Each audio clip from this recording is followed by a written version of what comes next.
Karena ada satu bapak itu yang kalau saya telat jawabnya, wah Romo ini sudah utang berapa kali jawab tadi jawab. Ada yang begitu. Kenapa Pak? Kalau seandainya ada ibadat di lingkungan, kita kan nggak tahu tema apa yang akan diangkat. Apakah boleh mengambil tema dari bacaan harian? Boleh bacaannya. Kita mengkaitkan dengan situasi ibadah di lingkungan yang kita akan ikuti. Boleh. Boleh kalau bacaan saya karena banyak kematian di sini nih. Misalnya kayak hari-hari ini kan deregat 40 hari semua. Lah, saya perhatikan kan orangnya yang datang kadang-kadang ngambil orang sini. Loh, kalau bacaannya mengenai yang sudah buku paten itu kan sama terus nanti bosen orang itu. Maka pakai bacaan harian, hanya dikontekskan bagaimana berkaitan dengan misalnya kematian. Itu kan bisa. Seperti itu. Berarti boleh kita variasi ya? Ya boleh. Nggak boleh, nggak harus menuntut. Oh ini bacaan hari ini harus pakai ini kan gitu. Jangan salah tafsir Pak Ijin. Enggak lah, salah tafsir. Kalau di tempat kita itu ada memang yang namanya tafsir eksegese. Itu ya memang benar-benar tafsir, tapi juga ada tafsir rohani itu kira-kira berkaitan dengan pengalaman kita seperti apa.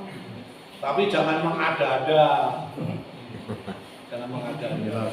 Ada orang itu hanya pokoknya otak-atik gatuk. Itu pokoknya disambung-sambung kuasa. Nanti malah bikin rumet itu. Dan itu pentingnya yang terakhir itu berkaitan dengan ini Pak. Bapak tadi, yang Bapak tanyakan itu berkaitan dengan ini. Itu terbuka dan rendah hati. Jadi itu penting yang bagian rendah hati itu. Kalau nggak rendah hati kita itu sering ngotot loh Pak. Karena merasa bahwa wah aku lebih tahu timbang kamu ini. Jangan sampai tersaingi aku ini ya. Bahaya Tapi Pak. kita tahu jawabnya, jangan. Kalau kita ngomong saya yang bagian ini belum tahu, besok saya carikan ya. Itu malah jujur. Itu kesaksian yang sangat luar biasa. Pewartaan yang jujur itu begitu. Malah jangan sok tahu gitu ya. Sotoy. Saya ada sekali. Bahaya itu resikonya. Banyak yang sotoy. Jadi kalau terbuka dan rendah hati itu apa ya? Bersedia dibentuk, diarahkan, dipimpin oleh komunitas prodiakon maupun pimpinan gereja. Itu penting. Jadi kalau teman-temannya ngomong, woi sudah nyoroti, kamu itu kalau prodiakon jangan begitulah. Dan yang ngomong itu lebih dari satu, itu berarti kan ada sesuatu kan? Berarti kita juga harus terbuka untuk koreksi diri. Jangan nanti dibilangin sama temennya mah mogok. Itu berarti kurang rendah hati. Yang kedua, bersedia belajar terus menerus. Ini loh, belajar terus menerus. Jadi kalau gereja itu selalu mengatakan Ecclesia Semper Reformanda, gereja itu senantiasa memperbarui diri karena merasa bahwa masih ada dosa, ya itulah saya kira kita juga belajar terus menerus. Tidak cepat puas dengan pengetahuan yang dimiliki dan merasa sudah tahu segala-galanya. Repot itu terlalu sombong kalau tahu segala-galanya. Jadi ya harus mau belajar.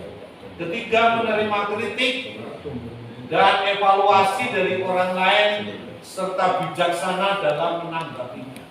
Nah itu penting. Yang terakhir itu bijaksana dalam menanggapinya.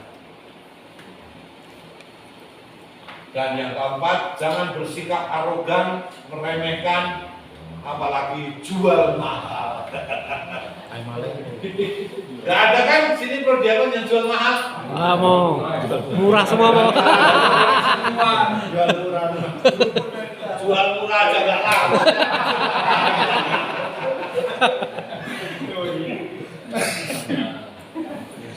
Oke Bapak Ibu, saya kira itu beberapa hal ya. mau saya sampaikan hari ini. Apakah ada pertanyaan, tapi jangan banyak-banyak. Sudah hampir jam 4 soalnya ini. Ada mau ya. Dalam kaitannya doa keluarga, boleh nggak kita kan memang ada tuntunan, ada bacaan harian, tapi ada di saat tertentu kita memohon rahmat tuntunan Roh Kudus, kita katakanlah punya niat, tapi doa saat itu buka yang spontan gitu, itu di